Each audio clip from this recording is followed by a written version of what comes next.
Meaning of gooseflesh. Gooseflesh. Gooseflesh. Gooseflesh. Gooseflesh. Gooseflesh refers to the raised bumps on the skin that occur in response to cold temperatures, emotions such as fear or excitement, or other stimuli.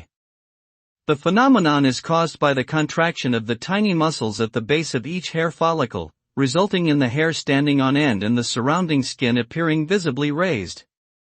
This reaction is thought to be an evolutionary adaptation that helps animals, including humans, to trap body heat and appear larger in the face of potential predators.